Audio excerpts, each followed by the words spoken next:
Ignited Minds Tutorials has just released a new video on their YouTube channel discussing the changing life in India, specifically focusing on the geography of the country. This Part 2 video delves into the development of sports, television, theatre, and newspapers in India. The video aims to provide a comprehensive understanding of how these aspects have evolved and impacted the lives of people in India. Viewers can expect to gain valuable knowledge and insights into the cultural and societal changes brought about by these developments. Whether you are a student looking to expand your understanding of Indian geography and culture, or simply interested in learning more about the topic, this video is sure to provide an informative and engaging experience. So, grab your popcorn, sit back, and get ready to explore the dynamic changes in Indian life as Ignited Minds Tutorials takes you on a fascinating journey through the geography of India. Don't miss out on this opportunity to broaden your knowledge and deepen your appreciation for the rich tapestry of Indian life and society. Watch the video now and ignite your mind with new perspectives.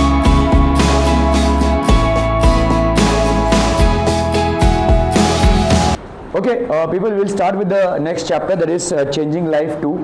और इसमें हमने पहले देखा कि यहाँ पे government ने changing life 1 में हमने देखा कि गवर्नमेंट ने मेडिसिन्स में क्या इम्प्रूवमेंट किया, वैक्सीनेशन में क्या इम्प्रूवमेंट किया, कैसे हमारे मोर्टेलिटी रेट को बढ़ाया, ठीक है। फिर विलेज में क्या डेवलपमेंट किया, रूरल डेवलपमेंट क्या क्या किया, ठीक है। कैसे विलेज में जो एक प्राइमरी कंसर्न था वो था पोर्टेबल ड्रिंकिंग वाटर का, तो कैसे 1600 डैम्स बनाकर इसको सॉल्व किया। ये सारे पॉइंट्स आपको लिखने पड़ेंगे बेसिकली, ठीक है। फिर एजुकेशन के लिए महाराष्ट्र गवर्नमेंट को यूनेस्को ने 1972 में प्राइज से नवाजा है। क्यों? क्योंकि because they did a splendid work in providing residential programs. Now these residential programs are provided to bright students. Village के एनवायरनमेंट में, गांव के एनवायरनमेंट में ब्राइट स्टूडेंट्स को प्रॉपर तरीके से मौका नहीं मिलता है एकेडमिक्स में आगे बढ़ने के लिए, तो ये गवर्नमेंट इनको रेजिडेंशियल प्रोग्राम्स देती है। रेजिडेंशियल प्रोग्राम्स ज़्यादा करके आप जब मेडिकल पढ़ोगे या इंजीनियरिंग पढ़ोगे, इन सब के लिए आपको वहाँ पे ही रहना पड़ेगा ज़्यादा करके, है ना। मतलब बहुत कम ही ऐसे है कि इंजीनियरिंग कॉलेज में तो फिर भी आप भाई साहब घर जा सकते हैं अगर आजू बाजू रहेगा तो, लेकिन मेडिकल कॉलेजेस में तो वहीं पे रहना पड़ेगा ज़्यादा करके, यही रिक्वायरमेंट है, ठीक है। So these are the things that are there. तो रेजिडेंशियल प्रोग्राम्स को गवर्नमेंट ने प्रमोट किया है, जहाँ पे इन मेरिटोरियस स्टूडेंट्स को लेकर गवर्नमेंट क्या कर रही है भाई साहब, इनको शिक्षा देने की कोशिश कर रही है। लेकिन हाल फिलहाल ये मेरा पर्सनल ओपिनियन है कि हम अभी भी एजुकेशन को बहुत बैक सीट में रखा है हमने, ठीक है। हमारा एजुकेशन का जो सिस्टम है वो अभी भी बहुत बैक सीट में है और काफ़ी सारे चेंजेस की ज़रूरत है अभी भी। अगर आप देखोगे, Japan is one country which has been devastated by war. सबसे पहले उसमें भाई साहब न्यूक्लियर वेपन्स की टेस्टिंग हुई, जिसमें हज़ारों लाखों करोड़ों लोग मारे गए, प्लस जो भी उनका एनवायरनमेंट में पोल्यूशन हुआ। प्लस अगर आप देखोगे, जापान में अक्सर भूकंप आता रहता है, लेकिन आज की तारीख में एक डेवलप्ड नेशन है और इस डेवलप्ड नेशन के पीछे उनका एजुकेशन का बहुत बड़ा रोल है, ठीक है। Everybody out there is educated. उनको भाई साहब एजुकेशन उनके लिए प्राइम फोकस रहता है। उनके लिए अगर आप तुम देखोगे, जैसे छोटे मोटे सीरियल्स अगर आप देखते होगे, सिंचैन वगैरह, उनका घर देखा है कभी? अगर आप घर देखोगे तो हमारी तरह ये दुनिया भर का चीज़ें ठूसे नहीं है उनके घर में। बड़ा सिंपल सा घर होता है, एक डाइनिंग टेबल सा होता है, ऐसा मैट रहता है, उनमें सब बैठ के खाते रहते हैं, ठीक है। हमारी तरह भाई साहब नहीं होता है उनका, ठीक है। मतलब उनका जो अप्रोच है वो बहुत मिनिमलिस्टिक अप्रोच है। They play a higher priority और दे पे हायर प्रायोरिटी टू एजुकेशन। और हमारे यहाँ पे अभी तक एजुकेशन को हाई प्रायोरिटी नहीं मिला है, ठीक है, नहीं मिला है। इसके लिए सिर्फ सरकार उत्तरदायी नहीं है, इसके लिए हम भी हैं। हमने कभी सोचा नहीं है एजुकेशन के बारे में, बहुत कम फैमिलीज़ हैं जो सोचती हैं, ठीक है। आज थोड़ा सा हमको थोड़ा सा चेंज देखने को मिल रहा है, लेकिन आज से 50 साल पहले या 100 साल पहले एजुकेशन अगर किसी ने कर लिया बड़ी बात है, नहीं किया तो चलेगा, ऐसा था, ठीक है। खैर, अभी हम देखेंगे भाई साहब चेंजिंग लाइफ 2 में क्या क्या है, ठीक है।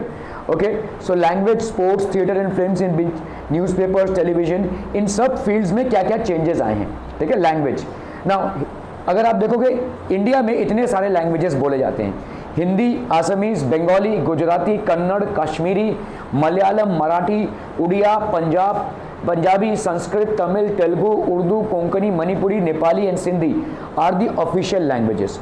बहुत ज़रूरी है इस चीज़ को आप समझिए कि हिंदी ऑफिशियल लैंग्वेज नहीं है।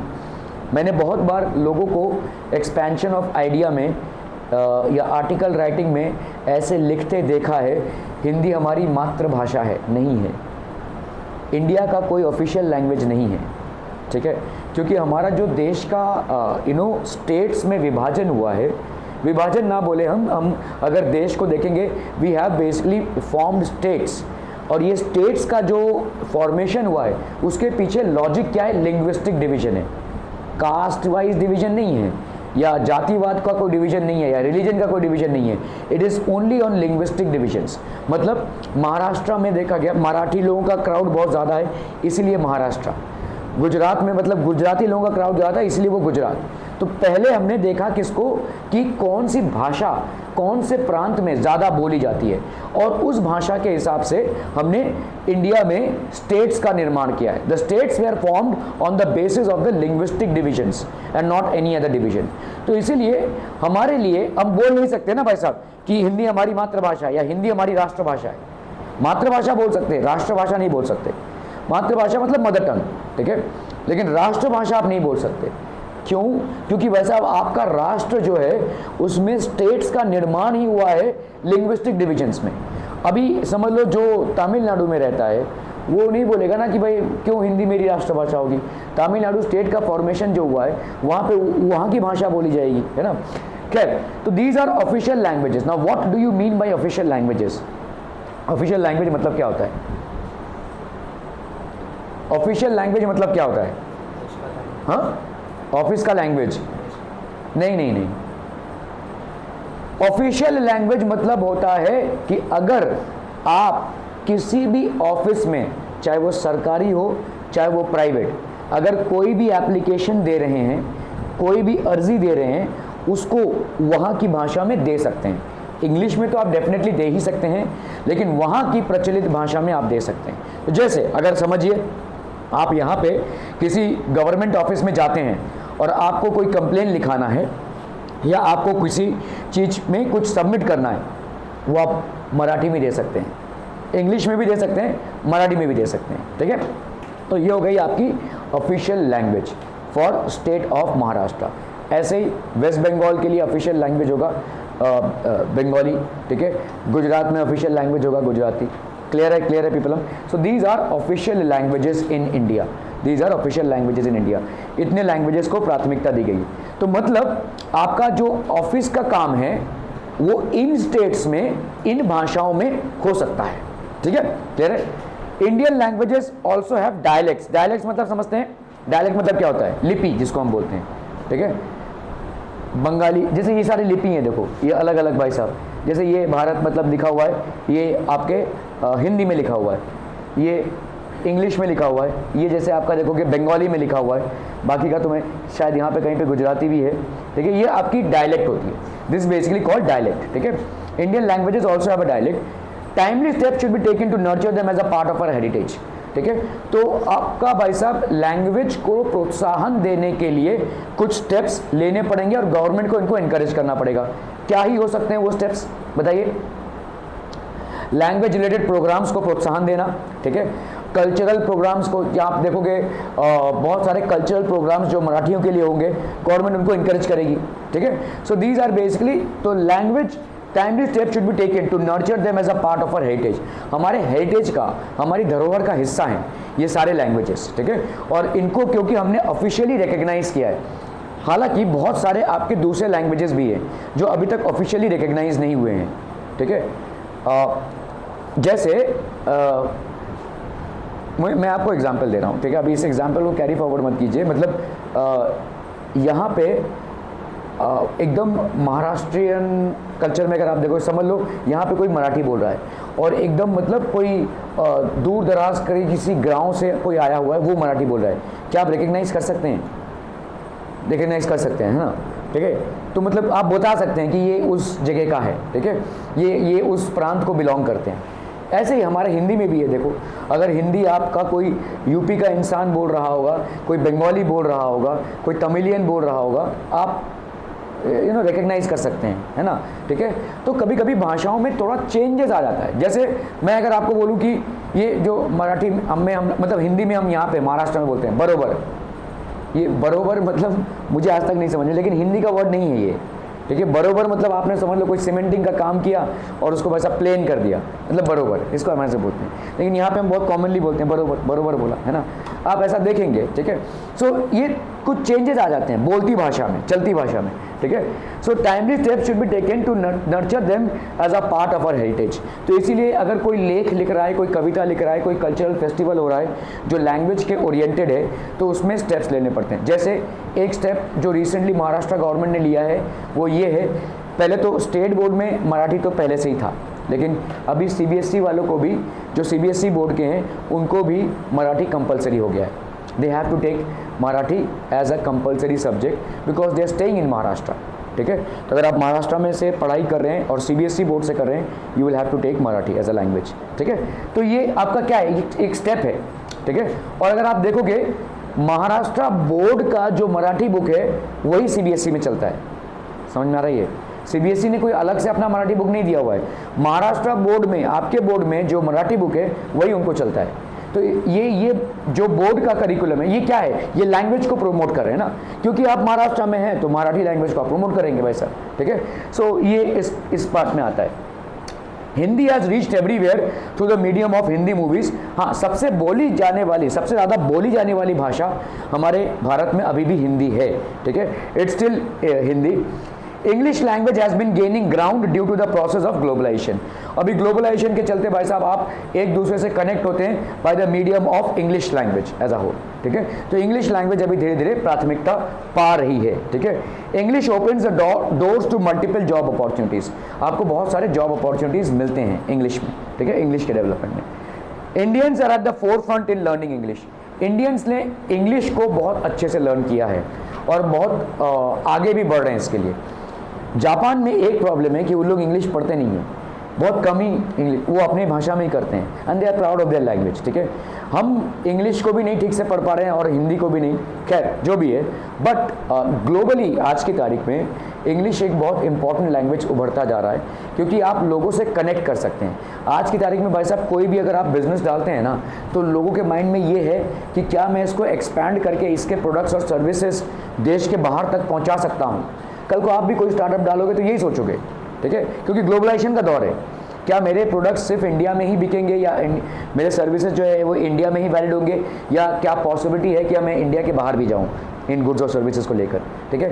और अगर आपको इंडिया के बाहर जाना है तो somewhere down the line you will have to be a little confident in English, ठीक है। So English is at the forefront. Indians ने इंग्लिश को अच्छे से पकड़ा है, ठीक है। आज की तारीख में देखोगे बहुत सारे बिजनेसेस जो आपको मिल रहे हैं, बाहर की कंपनीज जो बिजनेसेस आपको दे रहे हैं वो इसलिए हैं क्योंकि आपको इंग्लिश अच्छी आती है, ठीक है। कॉल सेंटर्स का नाम सुना होगा आपने, है ना। ये कॉल सेंटर्स में होता क्या, जो इंटरनेशनल कॉल सेंटर्स होते हैं उनमें होता क्या है, मतलब आप बाहर के देश के इंसान से यहाँ पे बात कर रहे हैं, वो आदमी सोच रहा है कि उसके किसी बैंक वाले से ही वो बात कर रहा है, लेकिन एक्चुअली वो कॉल राउट होकर इंडिया में आया है और इंडिया का कोई इंसान उसको सर्विस कर रहा है। ये बहुत सस्ते में हो जाता है इंटरनेट टेक्नोलॉजी की वजह से, और बाहर के किसी आदमी को उसी जॉब के लिए बहुत भारी पगार देनी पड़ेगी। इंडियन को बड़े सस्ते में एम्प्लॉय किया जा सकता है। कोई भी खुशी खुशी भाई साहब इंडियन कॉल सेंटर में 40-50 हज़ार में नौकरी कर लेगा, लेकिन उसी काम को कराने के लिए बाहर की कंपनीज़ को उस बाहर के बंदे को कम से कम 3-4 लाख रुपए देना पड़ेगा। तो पर हेड इतना सेविंग हो जाता है, ठीक है। और ये इसलिए हो रहा है क्योंकि हमको इंग्लिश अच्छे से आता है, ठीक है।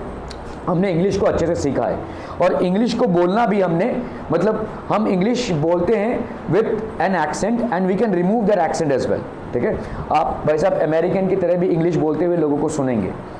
Okay, choose the correct option from the given options and complete the statements. The dash language is gaining importance in India due to the process of globalization. Which language? English. बहुत बढ़िया, ठीक है। Answer in detail. Why is it necessary to keep alive the dialects of Indian languages? The official languages in India are what? Hindi, Assamese, Bengali, Gujarati, Kannada, Kashmiri, Malayalam, Marathi, Odia, Punjabi, Sanskrit, Tamil, Telugu, Urdu, Konkani, Manipuri, Nepali and Sindhi, ये आपके official languages हैं, याद करने पड़ेंगे आप, ठीक है, ये ऑफिशियल लैंग्वेजेस हैं। मतलब अच्छा कोई ऐसा लैंग्वेज है जो यहाँ पे नहीं दिख रहा है? हाँ भोजपुरी, ठीक है, Bhojpuri, you will not see Bhojpuri out here.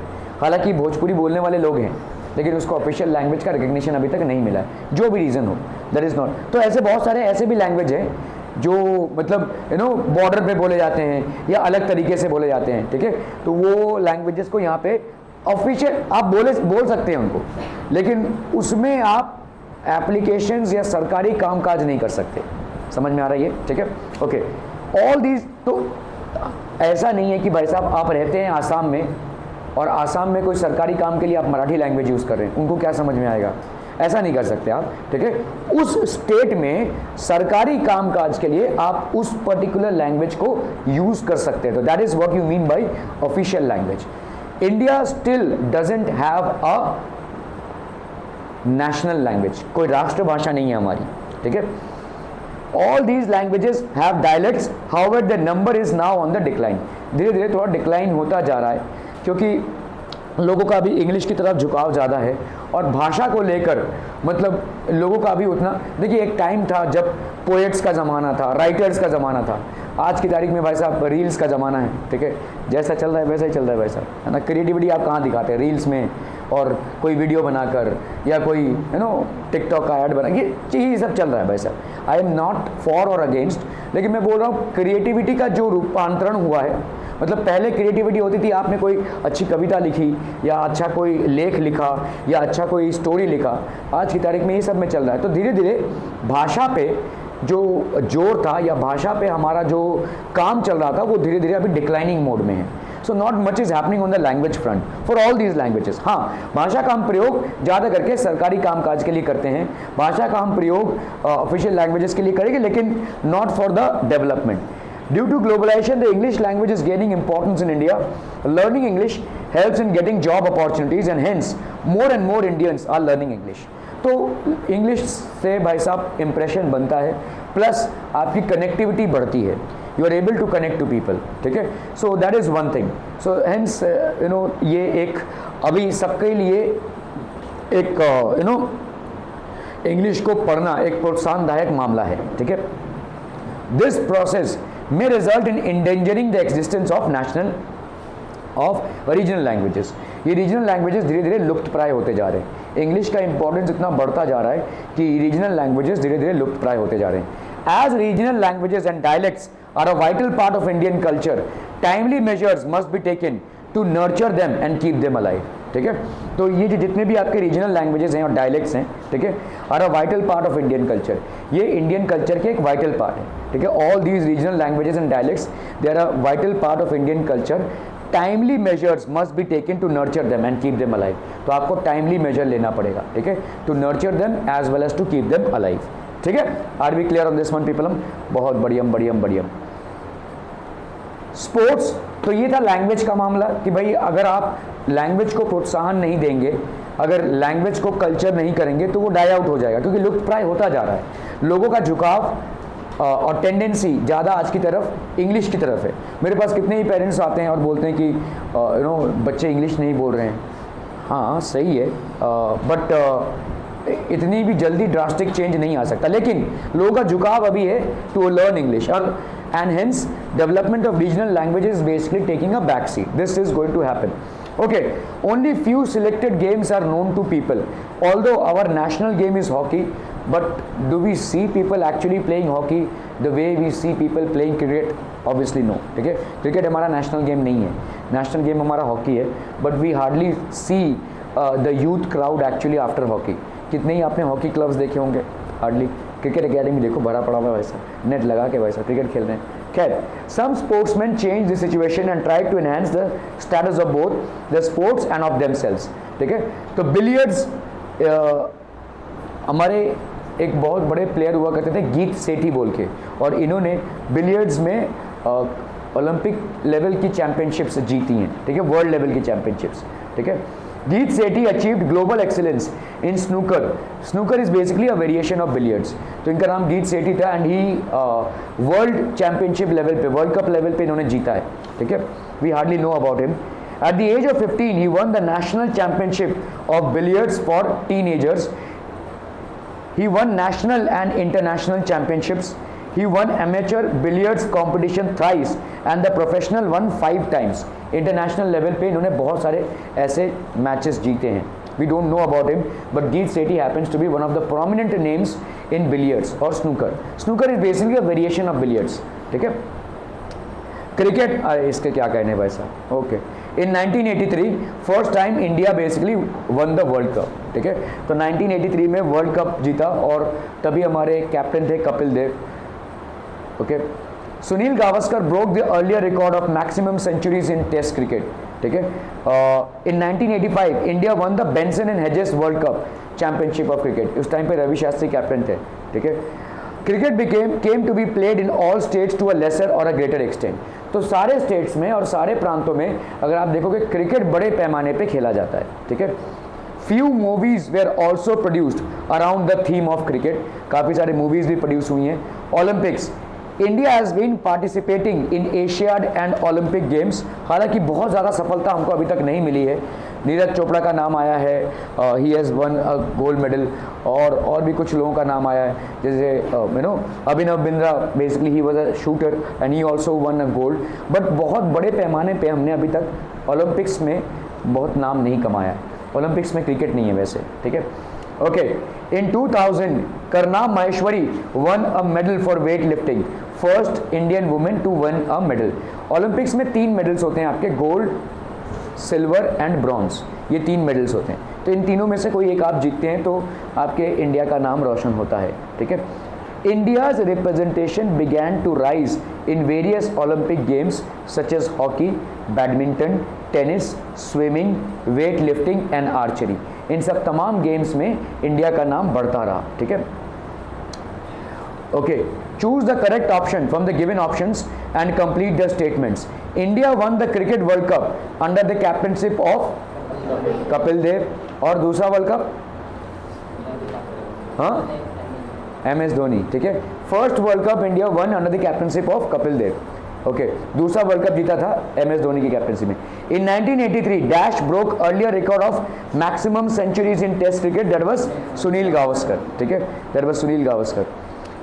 In 1985, India won the Benson and Hedges World Championship of. So Benson and Hedges was basically for cricket. ठीक है. Dash was the first Indian woman to win a medal at the Olympics. PV Sindhu, Karnam Malleshwari, Mary Kom और Sakshi Malik. So it was Karnam Malleshwari. ठीक है. Identify the wrong pair. Sunil Gavaskar cricket correct, Kapil Dev cricket correct, Geet Sethi billiards correct, Karnam Malleshwari wrestling. तो Karnam Malleshwari is basically wrestling. ये wrong pair हो गया. Cricket began to be played all over India to a greater or smaller extent. तो पूरे भारतवर्ष में भाई साहब cricket खेला जाता है. ठीक है. तो इट इज करेक्ट. ठीक है. इन 1983 it was a historic victory when, तो पहली बार इंडियन क्रिकेट टीम ने क्रिकेट वर्ल्ड कप जीता था, और वो भी भाई साहब लॉर्ड्स में. लॉर्ड्स मतलब इंग्लैंड में, बाहर के कंट्री में. ठीक है. In the same year Sunil Gavaskar broke the earlier record of maximum centuries in test cricket. In 1985 India won the Benson and Hedges. देखो जब आप जीतने लगते हो ना, तब लोगों की उत्सुकता इस गेम के लिए बढ़ने लगती है. ठीक है. फिर वो क्राउड पुलिंग होने लगती है. ठीक है. When you start winning. ठीक है. So as soon as India started winning international championships और world cup championships, so more and more people basically got inclined to this game. ठीक है. These events gained a lot of popularity for the game throughout the nation. Due to this, cricket came to be played to all states to a lesser or greater extent. तो अभी भाई साहब cricket खेला जाने लगा. ठीक है. How has Geet Sethi inspired many Indians to take part in billiards? Before Indian attained independence, only a few selected games were known to people. With time, some sports persons change this situation. देखिए कुछ game होते हैं solo game होते हैं, जैसे billiard एक solo game है, lawn tennis एक सोलो गेम है, बैडमिंटन एक सोलो गेम है. ठीक है. टेबल टेनिस एक सोलो गेम है. ये सारे गेम्स आपके, अगर आप जीतेंगे सोलो लेवल पे तो ही ज़्यादा क्राउड को आप अट्रैक्ट कर पाएंगे. ठीक है. So with some sportsmen changed this situation and tried to enhance the status of both the sports and of themselves. The best example to mention in this context is Geet Sethi. So he basically played snooker, which is a modified form of billiards. ठीक है? At the age of 50, Geet Sethi achieved global excellence in snooker, a variation of billiards. At the age of 15, he won the national championship of billiards for teenagers. Thereafter, he went to win national and international championships. At the international level, he won the amateur billiards competition thrice and the professional one 5 times. Undoubtedly, his success made the game popular. तो जैसे ही किसी Indian का किसी game में success होने लगता है, crowd अपने आप पुल होने लगता है, पीपल ऑटोमेटिकली गेट अट्रैक्टेड. ठीक है, और यार ये कर सकता है तो हम क्यों नहीं कर सकते, ऐसा ही सोचेंगे ना. ठीक है, ये हमारे बीच रहकर वर्ल्ड लेवल इंटरनेशनल लेवल पे जा रहा है तो वाई कांट वी. ठीक है, सो इस तरह से गेम की पॉपुलैरिटी बढ़ती है. एक तो टीम की वजह से, जैसे 1983 में भाई साहब इंडिया ने वर्ल्ड कप जब जीता तो एक बहुत बड़ी मैसिव विक्ट्री थी और सब लोग फिर क्रिकेट में जुड़ गए. ठीक है, फिर 1985 में फिर से जीता, बेंसन एंड हेजेस कप जीता, फिर सुनील गावस्कर ने रिकॉर्ड कायम किया, फिर इस तरह से लोग भाई साहब जुड़ते गए उस गेम से. और आज की तारीख में तो भाई साहब हम बहुत बड़े माहिर खिलाड़ी हो गए. हालांकि अब भी हम वर्ल्ड कप हार ही रहे हैं. ठीक है, जीतते जीतते हार रहे हैं, है ना, जीतते जीतते गए और फाइनल में हार जा रहे हैं. Undoubtedly, his success became the game popular and the newspapers began to report news about billiards. ठीक है, तो इसीलिए भाई साहब आपका वो गेम पॉपुलैरिटी गेन कर गया और लोग इससे जुड़ने लगे. इन this way Geet Sethi inspired many Indians to take the sport of billiards. Theatre and films. Okay, तो अभी हमने कौन कौन सी चीज़ें डिस्कस की चेंजिंग लाइफ में. पहली बात तो आपका लैंग्वेज और दूसरा आपका स्पोर्ट्स. ठीक है, लैंग्वेज के डेवलपमेंट में थोड़ा आज की तारीख में ढीला पड़ रहे हैं हम, क्योंकि हम सबका झुकाव ज़्यादा करके इंग्लिश स्पीकिंग पे है. तो हमारा जो यू नो लिंग्विस्टिक लैंग्वेजेस हैं वो थोड़ा सा बैक सीट ले रही हैं. ठीक है, so they are taking a back seat as of now. Important aspects, अभी थिएटर जो है, और आप जिस शहर में रहते हैं उस शहर को थिएटर के नाम से जाना जाता है. मालूम नहीं आप लोगों को मालूम है कि नहीं बात. पूरे महाराष्ट्र में मुंबई एक ऐसा जगह है जहाँ पे दूर दूर से लोग थिएटर को समझने आते हैं. इनफैक्ट पुणे जो इंस्टीट्यूट है, film and television institutes of India, ठीक है, वहाँ पे थिएटर और फिल्म मेकिंग पे बहुत बड़े कोर्सेज अवेलेबल हैं. ठीक है, और ज़्यादा करके जितने भी बड़े बड़े एक्टर्स हैं, मैं सलमान खान की बात नहीं कर रहा हूँ, जो एक्चुअली एक्टिंग करते हैं, ठीक है, जो actually good actors, they are all from there. So Mumbai में थिएटर का एक बहुत बड़ा इन्फ्लुएंस है पूरे महाराष्ट्र में. ठीक है, और थिएटर करना भाई साहब कोई आम मामला नहीं है. आपको मैं टेक रिटेक बोलता रहा हूँ ऐसा, तो आप बहुत अच्छे शॉट्स दे सकते हैं, लेकिन समझ लीजिए आप 50, 100 या 250 लोगों के सामने चिल्ला के अपने डायलॉग्स को बोल रहे हैं और प्लस एक्टिंग भी कर रहे हैं और वो वहाँ से वो कमेंट मार रहे हैं, ये कोई आसान बात नहीं होगी. आपके स्कूल्स में जो फंक्शंस हैं उसका आपने देखा ही रहेगा कैसा होता है. ठीक है, तो अपने आप को एज एन एक्टर थिएटर में इस्टेब्लिश करना बहुत मुश्किल है. कैमरे के सामने कोई भी भाई साहब अपने आप को इस्टेब्लिश कर सकता है, लेकिन थिएटर में एज एन एक्टर अपने आप को इस्टेब्लिश करना इट्स रियली डिफिकल्ट. और जिसने अपने आप को थिएटर एक्टिंग कर लिया ना, वो भाई साहब कहीं पे भी एक्टिंग कर सकता है. ठीक है, theatre actors are the best. मतलब थिएटर में एक्टिंग करना अपने आप में बहुत बड़ी काबिलियत की ज़रूरत है. मतलब आपको एक्टिंग अच्छे से आनी चाहिए, तब जाकर आप थिएटर एक्टिंग कर सकते हैं. ठीक है, important aspect of Indian life. Plays were initially very long, sometimes running through an entire night. कभी कभी जो प्लेज होते थे, मेरे को याद है हमारे टाइम पे ना टीवी आया नहीं था. मैं जब शायद 8th या 9th में होऊंगा तब जाकर टीवी लॉन्च हुआ था. टीवी मतलब जो आप देखते हैं आज की तारीख में आपके लिए कुछ भी नहीं है. आज की तारीख में तो छोटा सा जो है वही सब क्या है आपके लिए. एक टाइम पे हमारे पास टाइम पे टीवी नहीं आ रहा, हमारे टाइम पे रेडियो हुआ करता था. तो हमारे लिए 2 ऑप्शंस थे एंटरटेनमेंट के. एक तो मूवी देखना, ठीक है, और दूसरा था भाई साहब थिएटर जाना. मैंने बचपन में बहुत थिएटर देखे हैं और आपके मम्मी पापा ने भी देखे रहेंगे.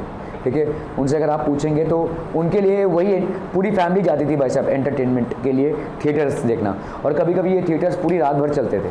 ठीक है, दे यूज टू बेसिकली, तो एक पार्ट हो गया, दूसरा पार्ट हो गया, तीसरा पार्ट हो गया, ऐसा चलता रहता था. ठीक है, so these were theatres. Plays were initially very long, sometimes running through an entire night. From technique and duration of plays have undergone a great change. आज की तारीख में वैसा बड़ा वर्जन किसी को नहीं चाहिए, है ना. किसी को अगर आप बोलो कि भाई साहब एक मूवी रिलीज हुई है 4 घंटे की है, वो पहले ही सोचेगा 4 घंटे की मूवी, बाप रे, है ना. तो 1-1.5 घंटे में निपटा दो, जो कहानी है उसको निपटा दो. सीरीज़ में रखना है सीरीज़ में रखो, लेकिन 1-1.5 घंटे में ज़्यादा करके निपटा दो. We are not accustomed right now for longer versions of entertainment, ठीक है। 3-4 घंटे बैठना मतलब बहुत बड़ी बात हो जाएगी, है ना। तो आज की तारीख में थिएटर्स जो है तो कट शॉर्ट हो रहे हैं, they are basically cut down from technique and duration of plays have undergone a great change. कोई यहाँ से थिएटर देखने गया है कभी? कभी तो कर लो थोड़े बहुत। मूवी देखने गए हैं सब लोग, है ना। क्या सिनेमा को तो भाई साहब आपने ही बनाया है ना। तो मूवीज़ इतने कभी कभी जाइए भाई साहब, क्योंकि आपका ये मुंबई का हेरिटेज है। This basically heritage of Mumbai. आपको ये समझना ज़रूरी है। इफ़ यू रियली सिर्फ मी मुंबई कर बोलने से नहीं होगा, understand the culture as well. आपका ये कल्चर है, क्योंकि यहाँ पे थिएटर के नाम से ना भाई साहब बहुत लोग आते हैं, बहुत लोग पहले आ चुके हैं। और मुंबई का थिएटर फैकल्टी अगर आप देखोगे ना, एक अलग ही लेवल पे होता है वहाँ पे थिएटर। मैं बहुत बार गया हूँ, चर्नी रोड में है यू नो, और आपके मरीन लाइन्स के उधर है, दादर में भी है, शान मुकुंद हॉल है। इन सब जगहों पे कभी जाइए भाई साहब, आपको कल्चर समझ में आएगा, ठीक है। That's the very essence of Mumbai. Theatre जो है वो बहुत हाई लेवल पे मुंबई में परफॉर्म होता है, मतलब इतने हाई लेवल पे शायद ही कहीं पे हो। कैलकाटा में भी थोड़ा होता है, लेकिन थिएटर बेस्ट है मुंबई का, मेरे को जहाँ तक लगा है, ठीक है। So please take out time some day, कोई भी आप टिकट एक परचेस करके देखिए, तो उसका एक फील लीजिए। एक लाइव एक्टर को परफॉर्म करते अगर आप देखोगे, कहाँ एक भाई साहब 10 बार टेक लेकर एक शॉट दिया रहेगा किसी एक्टर ने, उसको देख रहे हो आप, और लाइव इतने सामने, इतने सारे लोगों के सामने चिल्ला के अपना डायलॉग बोला। अभी भाई साहब मैं अगर सीरियस मारते हैं तुम क्या कर रहे हो, शायद आपको सुनाई ना दे, है ना। अभी समझ लो भाई साहब उस दीवार तक लोग बैठे हुए हैं और एक इंसान भाई साहब चिल्ला चिल्ला के अपने डायलॉग्स बोल रहा है, उसके साथ अपने एक्टिंग को भी उसको मेंटेन करना पड़ेगा। अंडरस्टैंड द चैलेंज, ठीक है। It's definitely a challenge. People from different walks of life participate in dramas. Importance of musicals, ठीक है, importance of musicals has decline. तो पहले थिएटर में काफ़ी सारे म्यूजिकल्स होते थे, वो धीरे धीरे अभी डिक्लाइन हो रहा है। Political and social subjects have replace the earlier mythological and historical themes. पहले के ज़माने में भाई साहब जो थिएटर्स होते थे वो आपके ज़्यादा करके माइथोलॉजिकल थीम्स पे होते थे। माइथोलॉजी के मतलब रिलीजन पे बेस्ड, ठीक है, और हिस्टोरिकल थीम्स पे होते थे, ठीक है। लेकिन आज की तारीख में पॉलिटिक्स पे और जो आपका सोशल एवोल्यूशन हो रहा है उस पे थिएटर के सब्जेक्ट्स होते हैं, ठीक है। But my sincere advice is, if you ever get the time, if you can convince your parents, do visit a theatre. कोई एक थिएटर कभी भी NCPA है, देख लीजिएगा आप, NCPA, और एक है आपका शान मुकुंद हॉल है जो दादर में है। ऐसे बहुत सारे जगह हैं जहाँ पे आप जाकर, आप अगर वहाँ के प्रोग्राम्स चेक करोगे तो वहाँ पे आपको थिएटर का स्लॉट मिलेगा। तो कभी इसका भी ज़रा आनंद लीजिए, ठीक है। Okay, films. The age of black and white movies has been succeeded by the age of coloured movies. तो ब्लैक एंड वाइट मूवी आपने देखी रहेगी, अभी धीरे धीरे कलर मूवी हो गया है। Film shooting locals have move abroad. तो आज की तारीख में बहुत सारे जो आपके मूवीज़ के शूटिंग्स होते हैं वो अब्रॉड में होते हैं, क्योंकि थोड़े मतलब वहाँ पे लोगों को एहसास है कि गंदगी नहीं फैलाना है, हम यहाँ पे कहीं पे भी गंदगी फैला। Okay, movies in foreign languages are translated, short Hindi translation appears as subtitles. तो आज की तारीख में भाई साहब सबटाइटल्स अवेलेबल हैं, है ना। किसी भी आप किसी भी सीरीज़ को भी अगर आप देखोगे तो सबटाइटल्स अवेलेबल है, ठीक है। So it's not difficult to understand. Okay, Hindi movies can compete with global movies. Fortunately or unfortunately, India has been the largest producer of movies. India आज की तारीख में सबसे ज़्यादा मूवीज़ बनाता है पूरे ग्लोबली, ठीक है, लेकिन अवार्ड हमको नहीं मिलता है, ठीक है, एक भी अवार्ड नहीं मिलता है। अगर आप देखोगे ईरान एक कंट्री है जो बहुत कम मूवीज़ बनाता है, लेकिन most of their movies are getting awards, ठीक है, नेशनल लेवल पे, इंटरनेशनल लेवल पे। तो ये हमारा भाई साहब, हम मतलब सलमान के फ़ैन हैं तो सलमान वाली मूवीज़ बनती है जिनको अवार्ड नहीं मिलता है, ठीक है। सो अगर आप सेंसिबल मूवीज़ देखेंगे उसका जो चंक है वो बहुत कम है। जो सेंसिबल मूवीज़ हैं इंडिया में, there customer base is also very less, ठीक है। कोई मतलब शाहरुख या सलमान की मूवी रिलीज़ होगी धड़ाधड़ चलेगी, ऋतिक की मूवी रिलीज़ होगी भाई साहब धड़ाधड़ चलेगी, लेकिन अगर नवाजुद्दीन सिद्दीकी या भाई साहब इरफान खान की मूवी रिलीज़ हुई तो शायद लोग जाएँ या ना जाएँ, है ना, ज़्यादा करके आपको हॉल्स खाली मिलेंगे। तो ये हमारा चॉइस है जिसके वजह से शायद हम इतने बड़े मैन्युफैक्चरर ऑफ मूवीज़ होने के बाद भी क्वालिटी मूवी नहीं दे पा रहे हैं। Quality movie for getting us recognition, हमको रिकग्निशन नहीं मिल रहा है, वर्ल्ड लेवल पे हमको रिकग्निशन नहीं मिल रहा है। हमारे मूवीज़ जो है तो वर्ल्ड लेवल पे कम्पीट नहीं कर पा रहे। India still stands out as the largest producer of movies amongst all countries. However prize नहीं मिल रहा है। रिकग्निशन नहीं मिल रही है, ठीक है। सो इतनी बड़ी तादाद में मूवीज़ बनाने के बाद भी we are not getting that recognition. Reflection of political, social events, industry and technology can be seen. So इस तमाम चीज़ें हम देख सकते हैं। Economy of movies, movies are for generally, आज की तारीख में भाई साहब 1.5 घंटे में मामला ख़त्म हो जाता है। शोले एक मूवी आई थी, किसी ने नाम सुना है उसका? 5 घंटे की मूवी है, ठीक है। एक्चुअल मूवी 5 घंटे की है, ठीक है। एक और मूवी आई थी मेरा नाम जोकर, राज कपूर की मूवी थी ये, वो भी 5 घंटे की मूवी थी। सो पहले की मूवीज़ इतने लंबे लंबे बनते थे, अभी धीरे धीरे भाई साहब कट शॉर्ट कर दिया क्योंकि लोगों के पास उतना पेशेंस नहीं है, ठीक है। सो 1-1.5 घंटे में लगभग आपका मूवी समाप्त हो जाता है, ठीक है। आज की तारीख में मल्टीप्लेक्सेस आ गए। हमारे टाइम पे भाई साहब एक ही हॉल हुआ करता या लंबा बड़ा सा हॉल हुआ करता था। आज की तारीख में भाई साहब बाजू वाले में भी एक मूवी चल रहा है, इसके उधर भी एक मूवी चल रहा है, इधर का साउंड उधर नहीं जाएगा, उधर का साउंड इधर नहीं जाएगा। सो साउंड प्रूफिंग टेक्नोलॉजी से हमने एक ही जगह पे बहुत सारे लोगों को चॉइस दे दिया है। किसी को भाई साहब ये मूवी देखना है, किसी को वो मूवी देखना है।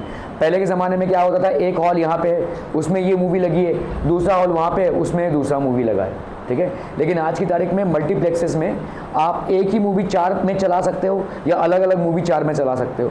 तो मतलब कोई भी फैमिली के साथ आकर देख सकता है कोई भी मूवी। तो मल्टीप्लेक्सेस हैव कम अप, ठीक है। Okay, one movie runs in thousands of cinema halls in India and abroad simultaneously, ठीक है। Production of movies has attend the status of industry which employees crores of people. बहुत बड़े पैमाने पे इसमें लोग एम्प्लॉयड हैं। आर्ट डायरेक्टर भाई साहब, आपके एक्टर्स तो हैं ही, प्लस सॉन्ग राइटर, म्यूजिशियन, क्या क्या नहीं लगेगा, टेक्नीशियन, स्पॉट बॉयज़, ठीक है। बहुत बड़े पैमाने पे लोग इसमें एम्प्लॉयड हैं। There is a huge chunk of people who are employed here. The movie industry in regional language is also thriving, ठीक है। रीजनल लैंग्वेजेस की मूवीज़ भी भाई साहब बहुत चल रहे हैं, ठीक है। Bengali movies, Marathi movies, Punjabi movies, ये भी काफ़ी चल रहे हैं। Okay, right short notes on changes that have taken place in the field of plays and dramas in the recent times, ठीक है। initially plays were very long, sometimes running to an entire night, ठीक है भाई साहब, पूरे रात भर चल रहे हैं, ठीक है। और लोगों का पेशेंस भी था, देख रहे हैं भाई साहब, क्योंकि लोगों के पास उतने एंटरटेनमेंट के सोर्सेज नहीं थे, है ना। मतलब समझो कहीं पे अगर आप देखोगे तो पहले के ज़माने में रेडियो चल रहा है, रेडियो था और रेडियो का भी भाई साहब टाइम होता 10 बजे बंद हो जाता था, ठीक है। तो लोग भाई साहब रात भर बैठकर मूवी देख रहे हैं, मूवी नहीं, अपना थिएटर देख रहे हैं, ठीक है। But now the form of technique and duration of plays have undergone a great change. People from different walks of life participate in the dramas. On one hand the importance of musicals has decline.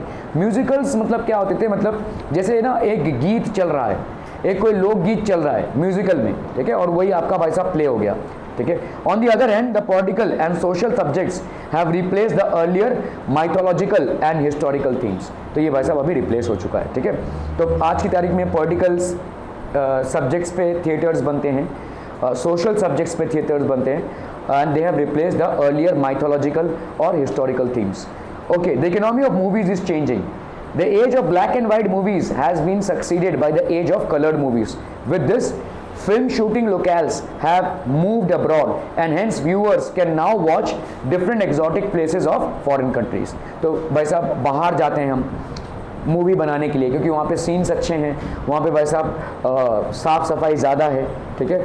तो बैठे बैठाए हम इन सब जगहों को भी देख लेते हैं। Not only this, the movies in foreign languages have translated these days. तो बहुत सारे फॉरेन कंट्री के मूवीज़ भी हम यहाँ पे देख पा रहे हैं, we are able to see because यहाँ पे ट्रांसलेशन हुआ है, ठीक है। During the screening of English movies a short Hindi translation now appears on the screen as subtitles. तो सबटाइटल्स आते हैं भाई साहब। The 3-4 hour long movies are now 1 और 1.5 आवर। तो जो 4 घंटे की मूवी होती थी आज 1 या 1.5 घंटे में सिमट जाती है। The trend of showcasing a movie that runs for 100 weeks in one cinema hall is over, ठीक है। कभी कभी भाई साहब एक ही मूवी 100 वीक्स तक चल रही है भाई साहब, ऑलमोस्ट 3 महीने से एक मूवी चल रही है भाई साहब। एक तो रिकॉर्ड ब्रेकिंग एक मूवी आई थी शाहरुख खान की, दिल वाले दुनिया ले जाएंगे, कुछ तो ऐसा मूवी था। वो मूवी भाई साहब 1 साल तक चली थी दादर के एक हॉल में, ठीक है, 1 साल तक, इतना फेमस था भाई साहब, ठीक है। नाउ अभी ये भाई साहब नहीं है, 7 दिन काफ़ी है, ठीक है। Now one movie runs in thousands of cinema halls in India and abroad simultaneously. The production of movies has attend the status of industry. तो हम इसको मूवी इंडस्ट्री बोलने लगे क्योंकि इतनी भारी मात्रा में प्रोडक्शन हो रहा है। और जैसे मैंने आपको बताया, India still happens to be one of the largest producers of movies globally. ठीक है, the industry now employs crores of people. The movie industry in regional language is also thriving. धीरे धीरे भाई साहब ग्रोथ रीजनल लैंग्वेज की movies में भी हो रहा है. The development has changed the economy of movies. Okay, कल पढ़ेंगे हम भाई साहब न्यूज़पेपर्स का क्या इन्फ्लुएंस होता है. Thank you so. Okay people, we were doing changing life का दूसरा एस्पेक्ट हम देख रहे थे. तो हिस्ट्री में चेंजिंग लाइफ का पहला एस्पेक्ट तो डेवलपमेंट के साथ था, इकोनॉमिक ग्रोथ के साथ था, कैसे इनकम बढ़ा, इंडस्ट्रियलाइजेशन बढ़ा, कैसे एम्प्लॉयमेंट इंक्रीज हुआ. ठीक है, ये सारी चीज़ों के साथ कनेक्टेड था. चेंजिंग लाइफ पार्ट 2 में हम क्या देखते हैं, जो अलग अलग लाइफ के एस्पेक्ट्स है, जैसे स्पोर्ट्स, ठीक है, थिएटर, ये सारे में कैसे डेवलपमेंट हुआ. ठीक है, तो इन सब चीज़ों में कैसे डेवलपमेंट हुआ. मास मीडिया, अभी हम न्यूज़पेपर्स के बारे में पढ़ेंगे. ठीक है, how newspapers as a medium develop. ठीक है, किसी ने यहाँ पे आज तक कोई भी न्यूज़पेपर पढ़ा है कभी भी? ऐसे पन्ने होते हैं ऐसे खोल के, उसमें कुछ न्यूज़ रहता है, ऐसा पढ़ा है? नहीं. ओके, न्यूज़पेपर हमारे टाइम पे एक बहुत बड़ा मीडियम ऑफ इंफॉर्मेशन होता था. लोग अक्सर अपने सुबह की बातें ऐसे स्टार्ट करते थे, अरे आज का पेपर पढ़ा क्या. ठीक है, आप स्टार्ट करते हो, अरे कल वाला रील देखा क्या, है ना, ओ इंस्टाग्राम में कल लीड देखा क्या. तो ये आपका कॉन्वर्सेशन स्टार्ट होता है. लेकिन ज़्यादा करके पहले के ज़माने में या हमारे ज़माने में भी ये न्यूज़पेपर में न्यूज़ पढ़ा क्या, पेपर पढ़ा क्या, आज का अखबार पढ़ा क्या, इस तरह की बातें होती थी. ठीक है, तो ये क्यों, क्योंकि हमारा जो न्यूज़ जो इन्फॉर्मेशन था वो बहुत ही मतलब न्यूज़पेपर एक बहुत बड़ा माध्यम था. और newspaper not only when you go through a reading material of newspaper, it not only gives you news but also enhances your language. It also gives you a good grip on the language. ठीक है, so newspapers एक बहुत बड़ा medium. और आप सोचिए, ये जो इतना बड़ा मोटा सा बंडल आता है न्यूज़पेपर का, वो आपको इतने सस्ते में क्यों ही मिल जाता होगा. इतने सस्ते में इसलिए मिल जाता है क्योंकि भाई साहब उसको इतने सारे एड्स रहते हैं उसमें कि उनका इनकम एड से ही ज़्यादा करके हो जाता है. 6-7 रुपये में आपको भाई साहब इतना बड़ा मोटा सा एक बंडल मिल जाता है. एक तो ये बात है कि भाई साहब उसमें बहुत सारे एड्स होते हैं और इन एड्स की पेमेंट डायरेक्टली न्यूज़पेपर को जाती है.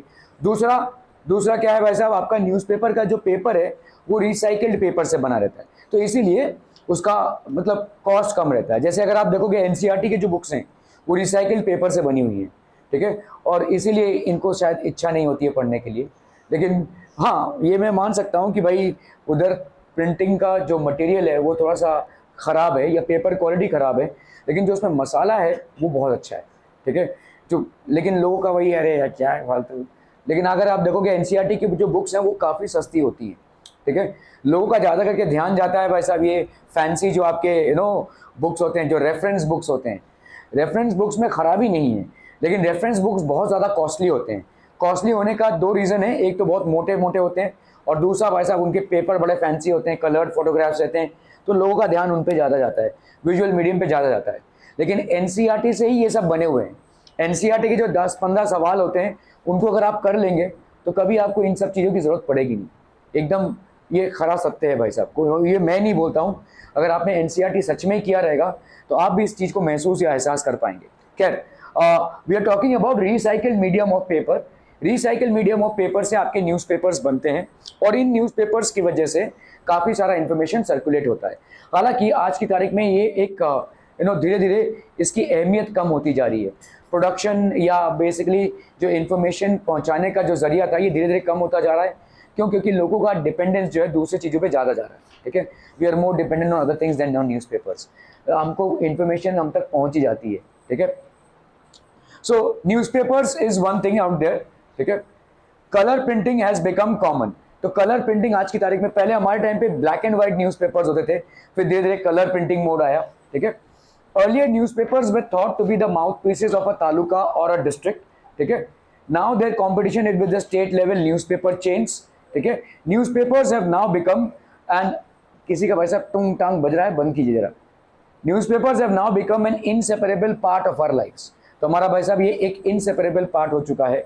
हालांकि अभी धीरे धीरे इसकी अहमियत कम होती जा रही है, क्योंकि जिसके वजह से हम न्यूज़पेपर्स को फॉलो करते थे, आज की तारीख में ज़्यादा करके न्यूज़पेपर होता है आपको पार्सल देने के लिए, है ना, सैंडविच न्यूज़पेपर में. ठीक है, but mostly newspapers where used primarily on a very large scale for spreading information. ठीक है, लेकिन आज इसकी अहमियत कम होती जा रही है। Newspapers have now become an inseparable part of our lives. Objectives of newspaper during earlier post independence period. तो पोस्ट इंडिपेंडेंस पीरियड मतलब अर्ली पोस्ट इंडिपेंडेंस पीरियड, जैसे जैसे हमको आज़ादी मिली, जस्ट आज़ादी मिलने के बाद, ठीक है, हमारा न्यूज़पेपर का रोल क्या था? Shaping up public opinion. तो गवर्नमेंट फॉर्म हुई भाई साहब, ठीक है, गवर्नमेंट जब फॉर्म हुई तो गवर्नमेंट बहुत सारे पॉलिसीज ला रही थी, तो पॉलिसीज के साथ साथ क्या क्या चेंजेस आ रहे थे सोसाइटी में, इन सबको न्यूज़ पे ये सारा इंफॉर्मेशन सोसाइटी तक पहुंचाने का काम न्यूज़पेपर्स का था। So newspapers played a very important role in shaping up public opinion. Opinion मतलब आपका सोच विचार क्या है, what do you think about a particular a particular project that has been launched by the government or a particular initiative that has been taken by the government। तो ये एक बहुत बड़ा काम करता था newspaper. Okay, directing public opinion towards constructive work and leading search work, ठीक है। तो कंस्ट्रक्टिव वर्क के लिए पब्लिक ओपिनियन को डायरेक्ट करना मतलब कैसा है कि अभी कोई काम होने वाला है, कोई ब्रिज बनने वाला है, कोई रेलवे लेआउट होने वाली है, कोई इंडस्ट्री आने वाला है, तो पब्लिक ओपिनियन को कंस्ट्रक्टिवली फ्रेम करना कि हाँ भाई आप जो टैक्स का पैसा दे रहे हैं, देखो इससे इतना सारा कुछ हो रहा है, ठीक है। तो directing public opinion towards constructive work. Carrying out public education, public education को कैरी आउट करना, ठीक है। तो पब्लिक के साथ बहुत बड़ा कनेक्ट था न्यूज़पेपर्स का। Keeping a watch on government machinery, तो गवर्नमेंट ठीक से काम कर रही है या नहीं, तो ये these were earlier mouth pieces. Mouth pieces मतलब सारा इंफॉर्मेशन रिगार्डिंग सारे कामकाज का जो पब्लिक तक पहुंचता था, उसमें न्यूज़पेपर का एक बहुत बड़ा योगदान था। They played a major role. Are we clear to this one people? ठीक है, ओके ओके ओके। आज भी है, ठीक है, आज भी है, बट थोड़ा सा अहमियत कम हो गया क्योंकि अभी ज़्यादा करके आपके ये टीवी इंटरनेट ये सब आ गया है, तो इससे भी काफ़ी सारा। Okay, functions of newspapers, giving news of daily events, तो जो भी डेली इवेंट्स है उसके बारे में न्यूज़ देना। Printing ads for promoting industry and commerce, तो जितने भी एड्स हैं अभी इन एड्स से इनका चलता है भाई साहब, ठीक है। So printing ads for promoting industry and commerce. Raising funds for drought affected and flood affected people, तो बहुत ही बार ऐसा होता है कि ड्राउट होते हैं और फ्लड्स आते हैं, ठीक है, इनके लिए रिलीफ फंड इकट्ठा करना। मतलब न्यूज़पेपर्स जो है तो प्रिंट करते हैं कि आप ये चेक बनाकर यहाँ पे सबमिट कर सकते हैं, ये एक चेक बनाकर इस एड्रेस पे आप भेज सकते हैं, ठीक है, कोई भी पेमेंट आप यहाँ पे कर सकते हैं। तो न्यूज़पेपर इस खबर को फैलाते हैं, ठीक है। तो कोई भी इमरजेंसी होती है तो इस इमरजेंसी को हैंडल करने के लिए हमेशा गवर्नमेंट को फंड्स चाहिए होता है, तो हम गवर्नमेंट की मदद कर सकते हैं। जिनके पास भी पैसा है थोड़ा बहुत, अगर सबने भी डाला, अभी 135 करोड़ के हम हैं, अगर 100 रुपये सबने निकाले तो भी बहुत बड़ा अमाउंट इकट्ठा हो जाएगा। 100 रुपये से हमारा कुछ नहीं जाएगा, लेकिन वो जो फंड इकट्ठा होगा उससे हम काफ़ी बड़ी तादाद में उस इम्पैक्टेड एरिया में लोगों तक राहत पहुंचा सकते हैं, ठीक है। Raising funds for drought affected and flood affected people, helping meritorious students from lower income groups to go for higher education. Many a times newspapers basically publish scholarship examinations, ठीक है। तो स्कॉलरशिप एग्जामिनेशंस कंडक्ट कराते हैं ये, जिसके वजह से मतलब पीपल और rather students who are meritorious, who actually can do good in their lives in terms of academics, can actually appear for these scholarship examinations and avail the benefits। तो ये benefits avail कर सकते हैं और अच्छा कर भी सकते हैं, इसको पूरा फाइनेंस न्यूज़पेपर्स करते हैं। ऑर्गेनाइजिंग और स्पॉन्सरिंग कल्चरल प्रोग्राम्स, तो जितने भी कल्चरल प्रोग्राम्स हैं इनको भी ऑर्गेनाइज करना, स्पॉन्सर करना, ये सारे न्यूज़पेपर्स करते हैं, ठीक है। Okay, so complete the concept map, the newly added functions of the newspapers. क्या था भाई साहब आपका newly added functions? Raising funds for drought, for आप डिजास्टर लिख सकते हैं, ठीक है, फॉर डिजास्टर इम्पैक्टेड पीपल। तो this is one additional thing that has come up for newspapers. Newspaper के माध्यम से न्यूज़पेपर्स भाई साहब प्रिंट करते हैं ऐसे अपने उसमें QR कोड के साथ या भाई साहब चेक डिटेल्स के साथ, बैंकिंग इंफॉर्मेशन के साथ, कि आप ये रिलीफ फंड है और इस रिलीफ फंड में आप डायरेक्टली अपना पैसा जमा कर सकते हैं और जो भी पैसा आप जमा करेंगे उससे आपको गवर्नमेंट टैक्स बेनिफिट देगा, ठीक है। सो this is something knew that the newspapers have come up with, ठीक है। What is raising funds for flood affected people, ठीक है। ड्राउट मतलब हो गया सूखा पीड़ित इलाका, ठीक है, या फ्लड हुआ है, ठीक है, वो भी एक पीड़ित इलाका है। ऑर्गेनाइजिंग और sponsoring cultural programmes, so culture को प्रमोट करना, लैंग्वेज को प्रमोट करना, ठीक है, ये भी न्यूज़पेपर का काम है। तो ये भी एक नया फंक्शन होकर उभरा है न्यूज़पेपर का, ठीक है।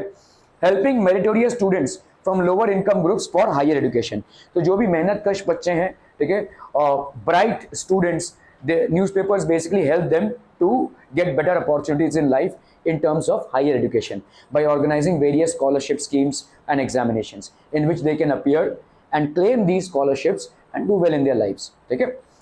Okay, okay. Elaborate upon the changing form of newspapers. So initially newspapers क्या थे भाई साहब, black and white में आते थे. Now they have emerged in the color medium. So now they have come in a color medium. Earlier newspapers were thought to be mouthpieces of taluka और district. तो पहले भाई साहब तालुका और डिस्ट्रिक्ट लेवल पे जो भी हो रहा है उसका ही ब्यौरा या उसका ही डिस्क्रिप्शन हमको न्यूज़पेपर्स में मिलता था. We used to get only information pertaining to taluka और district. But now they compete with state level newspaper chains. But now the entire state and whatever is happening around the state, they cover the entire information. ठीक है. So now newspaper का जो news देने का दायरा है वो बढ़ गया है. ठीक है. पहले अगर आप न्यूज़पेपर परचेज करते थे, it was basically giving you primarily local news. Now it is giving you state level news. ठीक है. So not only local news but state level news. किसी भी न्यूज़पेपर, किसी भी बड़े न्यूज़पेपर को अगर आप पढ़ेंगे तो आप देखेंगे उसमें एक मतलब 2-3 पन्ने होते हैं नेशनल न्यूज़ का, ठीक है, 1-2 पन्ना होगा स्टेट न्यूज़ का और 2-3 पन्ने होंगे आपके लोकल न्यूज़ पे. ठीक है. ऐसा न्यूज़ बेसिकली ज़्यादा करके रहता है. और उसके बाद आपका स्पोर्ट्स या कोई कल्चरल इवेंट का न्यूज़, ठीक है, ऐसा रहता है. That is how they basically diversify. Okay. During early post-independence period, newspapers functioned with the following objectives: shaping up public opinion. तो पब्लिक ओपिनियन को शेप अप करना. जैसे गवर्नमेंट का कोई प्रोजेक्ट आ रहा है, गवर्नमेंट कोई रोड बना रही है, अभी उस टाइम पे आप सोचिए, आज की तारीख में आप बोलेंगे यार अच्छा हो रहा है ये, लेकिन उस टाइम पे लोगों की मानसिकता वैसी नहीं थी. गांव खेड़े के लोग सोचते थे जितनी खाली जमीन होगी उतना अच्छा, ये रोड का हम क्या करेंगे, है ना. दैट इज व्हाट, बैलगाड़ी से पहुंच ही जा रहे हैं भाई साहब हम तो. लेकिन अगर रोड नहीं होगा तो इंडस्ट्रियलाइजेशन नहीं हो पाएगा, और इंडस्ट्रियलाइजेशन नहीं होगा तो डेवलपमेंट नहीं होगा. सो ये जो न्यूज़ है ये लोगों तक पहुंचानी है, ये जो मानसिकता है इसको चेंज करना है. अदरवाइज गांव के लोग इसको सपोर्ट नहीं करेंगे. गांव में से अगर रास्ता निकालना है तो पहले बहुत बड़ा चैलेंज होता था, बहुत बड़ा चैलेंज होता था.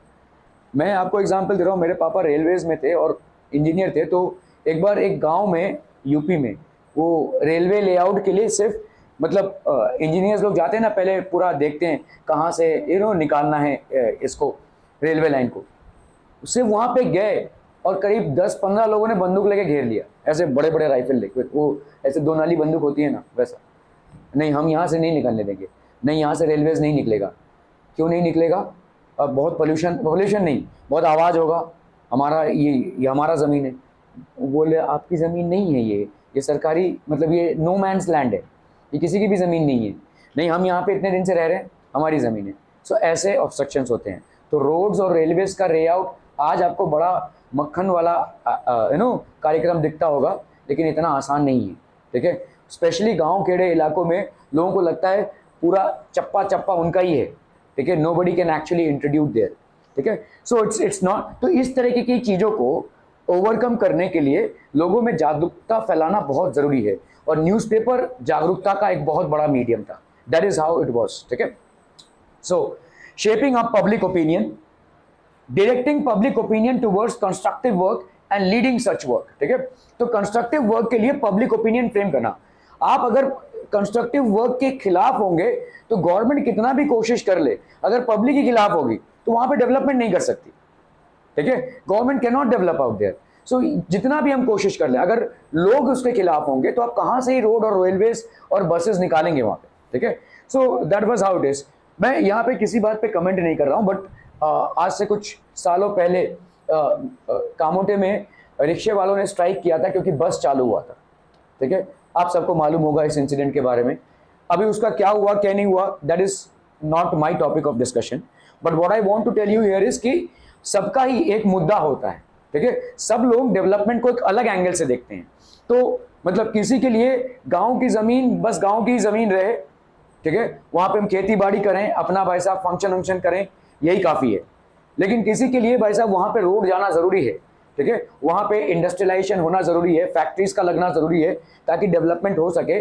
कल को अगर खेती बाड़ी नहीं रही या खेती बाड़ी उस खेती बाड़ी में उतने लोग लगते भी नहीं है, तो would there be any other source of employment for these people? So this is something that the government thinks about, ठीक है। और इसके लिए हमेशा क्लैश होता है, ठीक है। डेवलपमेंट किसके लिए क्या है वो सब्जेक्टिव हो जाता है, समझ में आ रहा है ये? जैसे जैसे आप अगर देखोगे कि किसी अनपढ़ गवार फैमिली है कोई, मतलब कभी भी उनके बच्चे स्कूल नहीं गए, तो अगर उनके फैमिली से कोई एक बंदा भी पढ़ लिख लेता है तो उनके लिए वही डेवलपमेंट हो गया, है ना। और अब कभी अगर बहुत ज़्यादा शिक्षित लोगों का परिवार है और उसमें अगर कोई कंपटीशन का एग्जाम क्रैक नहीं कर पा रहा हाई फाई लेवल का, तो उसके लिए वो फेलियर है ना।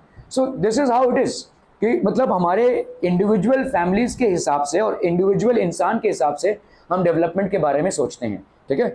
सो that is what creates a clash and hence it is very important that a strong public opinion for any constructive work which is initiated by the government should be formed first, ठीक है। तो एक पहला public opinion बनना बहुत जरूरी है, clear है? अदरवाइज हमको बार बार ऐसा फ्रिक्शन मिलता रहेगा, ठीक है। जैसा भी हम कोई भी कंस्ट्रक्टिव काम करने जाए, गवर्नमेंट जब काम करने जाएगी तो ऐसा फ्रिक्शन मिलता ही रहेगा। ऐसे रोज मरोज के मसले को सुलझाने से अच्छा है कि आप स्ट्रॉन्ग पब्लिक ओपिनियन तैयार करें जो कंस्ट्रक्टिव एक्टिविटी के लिए या जो डेवलपमेंटल एक्टिविटी के लिए राजी हो, ठीक है। Carrying out public education carry करना, keeping a watch on government machinery. Newspapers का दूसरा भाई साहब हिसाब किताब क्या है कि गवर्नमेंट कुछ भी तानाशाही से अपने हिसाब से ना करें, ठीक है। तो गवर्नमेंट जो भी कर रही है वो पब्लिक के सामने जाए, सो दैट पब्लिक कैन जज before casting their vote for the second time और द नेक्स्ट टाइम, ठीक है। During that period, the functions of newspaper included giving news of daily events as well as printing ads. तो news देना तो उनका काम है ही, plus printing ads for promoting industry and commerce. तो ये जो इंडस्ट्री और कॉमर्स है इसके लिए भी एड्स प्रिंट करना इनका एक काम था, ठीक है। For newspapers, now newspapers also engage in activities like, तो आज की तारीख में न्यूज़पेपर में बहुत सारे चेंजेस आए हैं। हाँ जी, क्या उतना इंटरेस्टिंग हो रहा है? क्या कर रही हो तुम उतना इंटरेस्टिंग? पिंकी, दिव्यांका देख रही है तब से, क्या कुछ स्मगलिंग हो रही है उधर? नहीं, ठीक, अभी इधर ध्यान रहेगा भाई साहब। Okay okay, so during that period the functions of the newspapers, तो ये न्यूज देना तो उनका काम है ही, ठीक है, प्लस एडवर्टाइजमेंट्स के बारे में। Now newspapers also engage in activities like raising funds for drought affected and flood affected people.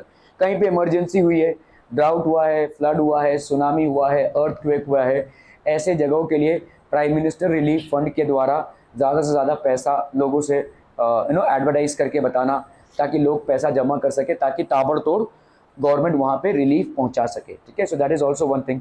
Helping meritorious students from lower income groups to go for higher education, तो स्कॉलरशिप स्पॉन्सर करना, scholarships के हिसाब से so that meritorious students means students who are bright and can do really well in academics, तो ऐसे लोगों को या ऐसे स्टूडेंट्स को स्पॉन्सर करना और वहाँ तक पहुँचाना, ये भी एक काम है।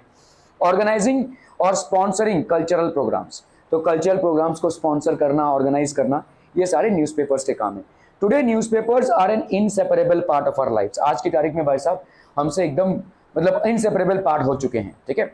We will get to know about some format of news from some newspaper और दी अदर, ठीक है।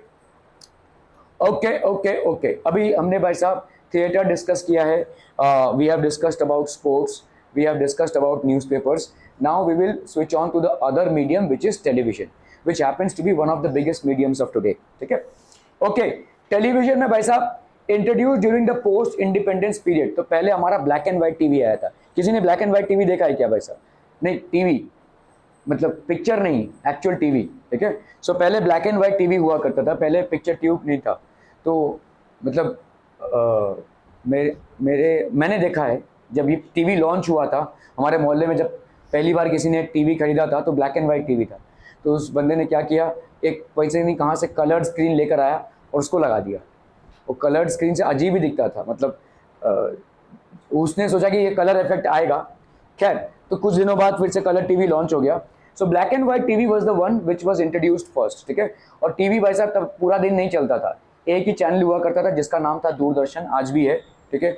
और ये चैनल शुरुआत होता था सुबह के 9 बजे से रात के शाम के 3 या 4 5 बजे 6 बजे 6 बजे तक टीवी चलता था, 9 से 6, और उसके बीच में भी ब्रेक होता था, 12 से 3 के बीच में कुछ नहीं, ठीक है। तो ऐसा था, ये 24 घंटे टीवी चैनल्स नहीं थे ऐसे। इतने आज की तारीख में भाई साहब इतने सारे टीवी चैनल्स या इतने सारे OTT प्लेटफॉर्म्स जो आपको मिलते हैं वो नहीं थे। You don't have any choice but just to watch Doordarshan, आपके पास और कोई चॉइस नहीं था but to watch only Doordarshan, ठीक है। खैर, तो उसमें भी लोग एंजॉय करते थे भाई साहब, ठीक है, जब पहले पहले टीवी आया। So introduce the post independence black and white colour television sets now. आज की तारीख में वैसा कलर टेलीविजन हो गया है। इंक्लूड्स एजुकेशनल प्रोग्राम्स हैं, न्यूज़ बुलेटिन्स हैं, detail reporting of the tours of president and prime minister etcetera.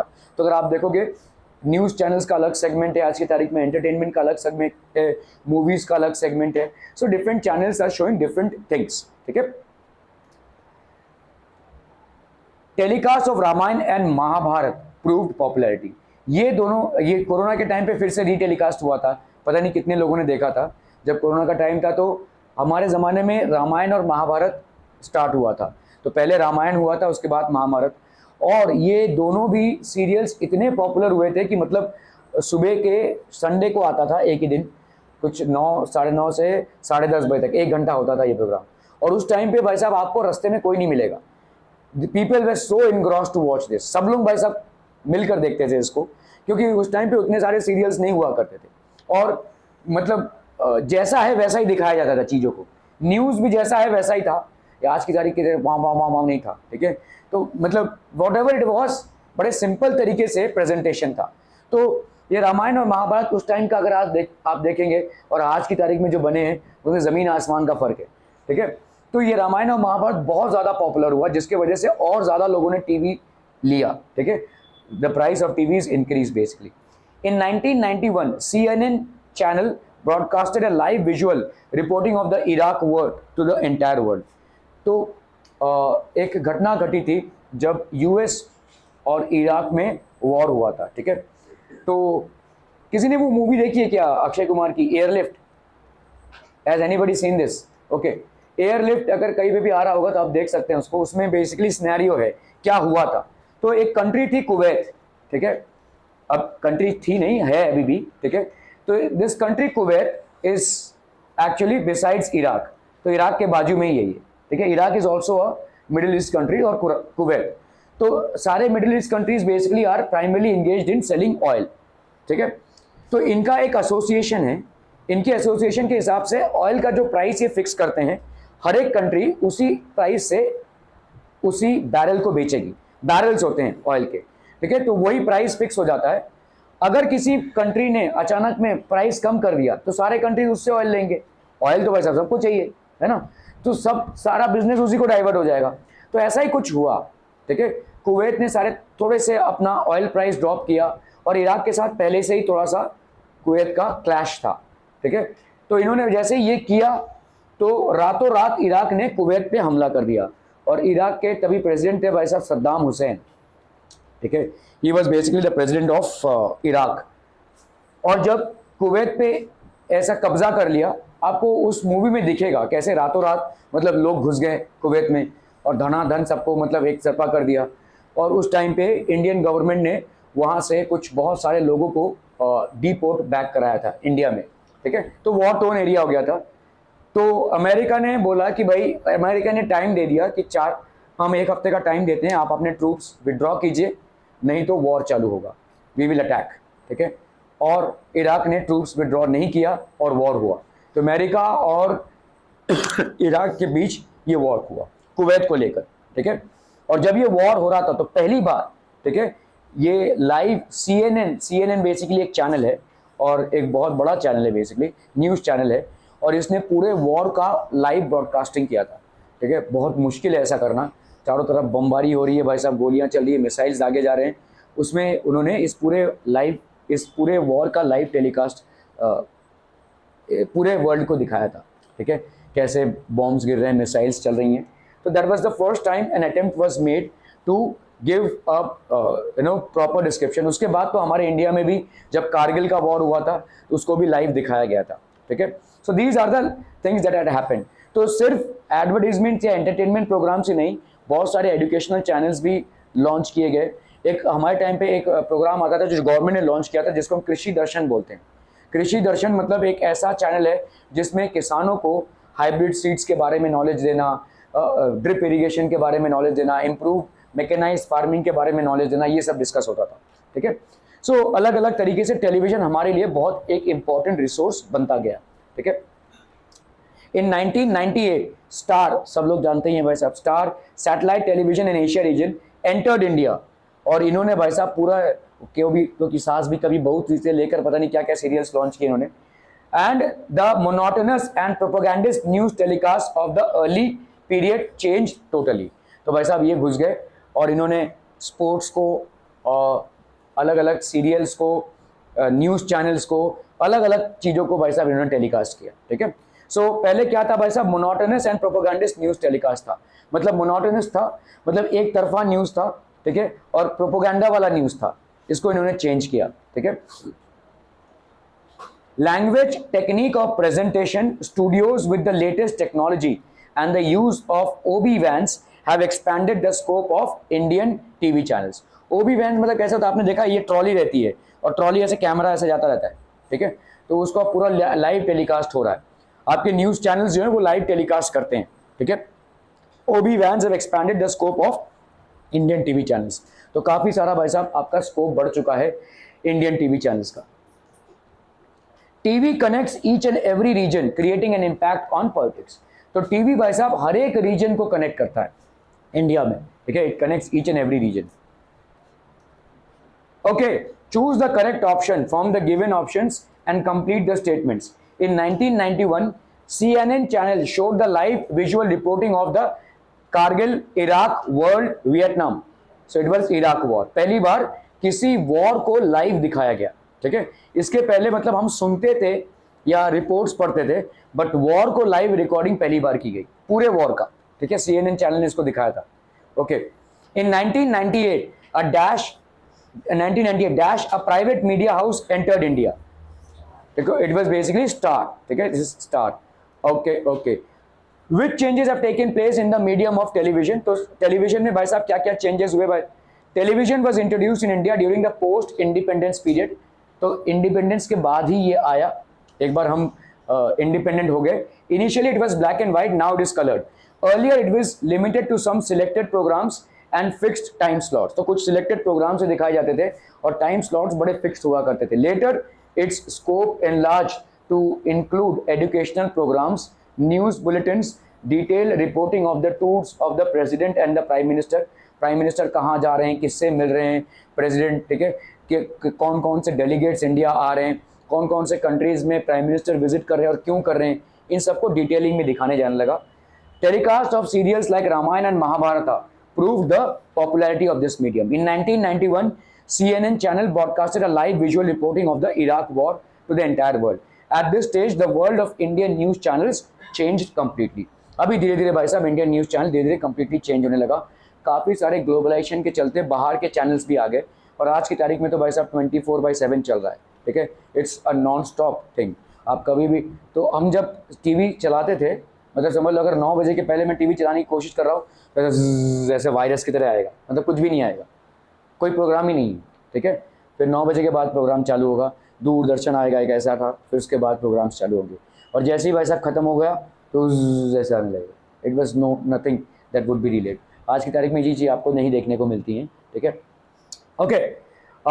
Thus, then in 1998, Star, a private media house, entered India, and the uninteresting, monotonous, and propagandist news telecast of the earlier period changed totally. तो काफ़ी सारा change आ गया।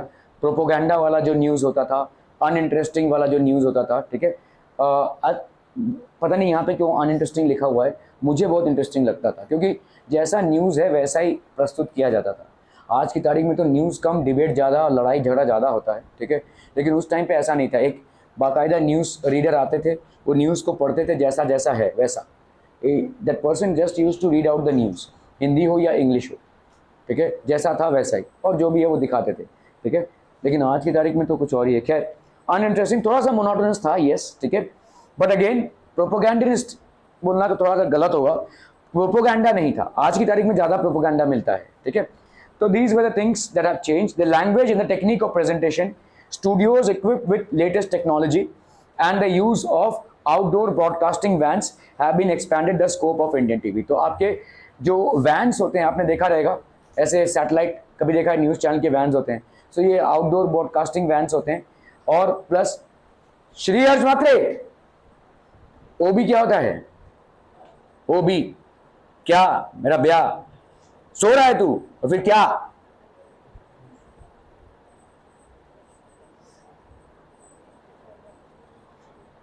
So these were outdoor broadcasting vans, ठीक है? Have explained the scope of Indian TV channels and brought it transparency and variety.